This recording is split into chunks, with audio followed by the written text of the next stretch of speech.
president of Mexico, Sisi, did not want to open up the gate to allow. He sounds like he's getting better. Get the f out of here.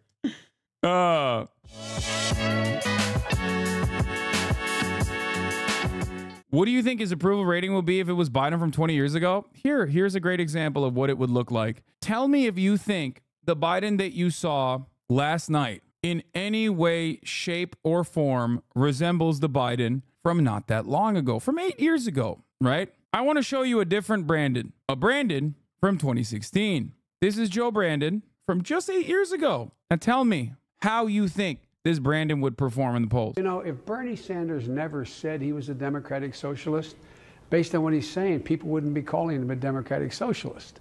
That's how he characterizes himself in sort of European terms, the democratic socialist parties in Europe. But why is she having trouble? Well, I think that Bernie is speaking to a yearning that is deep and real, and he has credibility on it. Dog, this ain't in the 90s, okay? This is 2016 when he ran and dropped out, which, by the way, thanks, Obama, okay? Turns out we could have completely avoided a Trump, okay? We could have completely avoided a Trump if Obama hadn't told this old to not run and basically say, hey, you don't want to come third place. Technically, he didn't run. He gave up because Bo died. Wait, am I misremembering? No, he wanted to run. He wanted to run in 2016, but his son had passed.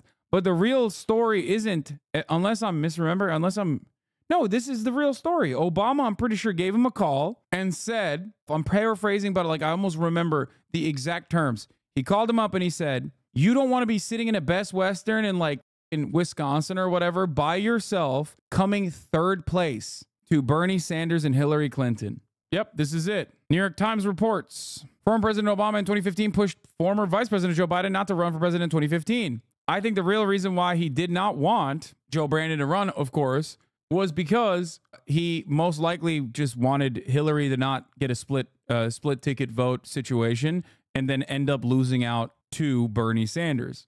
Ironic, because he should have given that call to Hill Dog. Do you think he would have beaten Trump in 2016? I don't know. I think so. Yeah, I do think so, actually. People were looking for someone who wasn't a partisan institutionalist, which Joe Biden clearly was. But I think even Hillary could have beaten Donald Trump, and she just campaigned poorly. It was so close that he didn't do Benghazi. No, Benghazi is bullshit. They just hated. Everybody hated Hillary Clinton. That's it. Anyway, according to the Times, Obama gently pressed Biden on his 2016 presidential ambitions over several weeks. He then ultimately had a strategist deliver a discouraging assessment of Biden of his odds in the race against the then frontrunner Hillary Clinton. What does it say? Massads. The president was not encouraging Biden, later said, according to the New York Times. Obama believed at the time Clinton, who would become the Democratic presidential nominee and lose to President Trump in the general election, had the best chance to win, according to the Times. Obama also didn't think Biden was in the right state of mind to campaign for president. Wait, where's that line? He didn't put it. The actual line that Barack Obama delivered to Joe Biden is straight bars. I've talked about it before, where he's like, you don't want to be third place, sitting in a hotel by yourself. It was a very poetic way that he put it, even though, turns out, shouts out to Barack Obama. Thanks, Obama. Okay, you it and you it again and again and again and again. Now, why am I showing you this? Okay, this was the Brandon back then. Wages are stagnant. Hillary's talking about that as well. Well, it's relatively new for Hillary to talk about that. Hillary's focus has been on other things up to now, and that's been Bernie's. No one questions Bernie's authenticity. So that's Brandon in 2016. Here's Brandon last night. The conduct of the response in the Gaza Strip has been over the top. I think that, as you know, initially the president of Mexico, Sisi, did not want to open up the gate to allow. He sounds like he's getting better. Get the f out of here. Oh, yeah. No, dude, he sounds sexier now. I am really horny for people with 1 HP. Yeah, he said, Mr. Vice President, you had a remarkable career, and it would be wrong to see it end in some hotel room in Iowa with you finishing third behind Bernie Sanders. That's what he told Joe Brandon, to not run. That wasn't Obama, by the way. It was an Obama advisor. Sorry, it wasn't Obama. Obama said other things, but Obama also urged him not to run. But an Obama advisor said those words directly. How do people like Will Stansel argue that it's just out of context TikTok that make Joe Brandon look senile? It's very clearly every time he talks. They want a job. I think a lot of people want a job, or they just like love being celebrated by people that they care about, like Matty Iglesias or whatever, who do actually have jobs. It's just Twitter shit, dog. A lot of people are just desperate for some kind of like attention and kinship.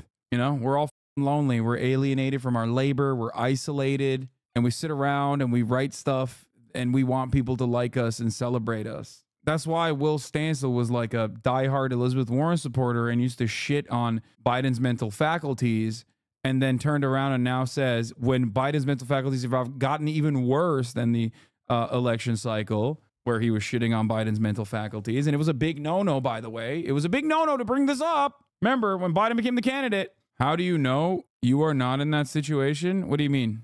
How do I know what? How do I know that Biden is not all there? I mean, I see it. I see it with my own two eyes. Like, I don't have to understand. Like, my grandmother had Alzheimer's. I didn't have to literally be her to understand that she had Alzheimer's. Like, do you think doctors, for example, lonely, sad, and want to be recognized? Oh, well, I mean, you're playing into it right now, chatter. You're doing exactly what I just mentioned. But also, that's my assessment. It might be wrong, but I think that that's where it comes from. I don't know if you know this, but I'm a political commentator, and in a lot of instances, like, I am, of course, going to speculate. I assume that Will Stansel did not have like a genuine change of heart about a person who has become even more senile than like 4 years ago when he was calling them senile, right? I think it's probably another reason. And a lot of people, I think, are motivated by a sense of like being recognized. Yeah. Okay. A truly amazing thing I'm learning is that in private, many people in politics will freely talk about how Biden isn't all there anymore, but many don't care because they want to beat Bernie, intentionally trying to nominate a candidate approaching senility. I mean, guys, the question remains, like, I said this about Dianne Feinstein. It's like, do you trust this person to drive a car? And don't do the whole like, oh, well, a blind person can be president. Like, that's not what I mean. Okay. Do you trust this person to drive a car? And if not, then why the do you trust them to drive the country and the nukes? The health of California Senator Dianne Feinstein. The 89-year-old Democrat recently returned to Capitol Hill in a 3-month absence due to a bout of shingles. Her office confirms that she's dealing with some serious complications. What do you mean? She looks perfectly fine.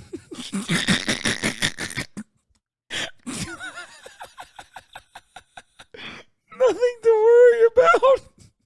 Compared to our very healthy president 4 years ago, dude, listen, that's normal, okay? Who amongst us does not have, like, just start bleeding out of their eye? Like, something like biblical is happening, okay?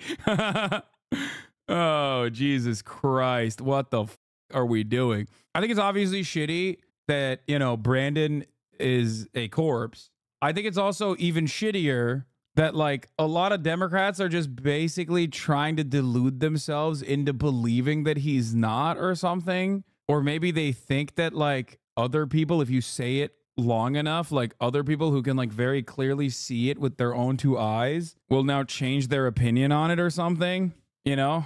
Listen, I'm sorry. I feel like the way that the Democrats are approaching the subject matter is basically like Will Neff when he talks about the Jets, okay? Like, he knows that the Jets are not going to win, but he wants to believe, you know what I mean? He believed so hard in Aaron Rodgers. He still rides for him, okay? Aaron Rodgers basically played, what, 4 minutes? He played 4 minutes. And he's still like, come on. Aaron Rodgers is going to come back. He's going to make a return. He's actually going to, you know, bring the... He played 4 snaps. Not even 4 minutes. And I feel like being a Democratic Party loyalist, it's kind of like being a Jets fan at this point. Yeah, Aaron Rodgers played 75 whole seconds, 4 snaps, okay? But next year might be different. Trust me, if you believe in him, he will do it. He will do the thing. I guess the difference is Will kind of deep down inside knows that it's not happening. Whereas some of the Democrats do think that if they keep repeating it, it will move beyond a meme and turn into a reality.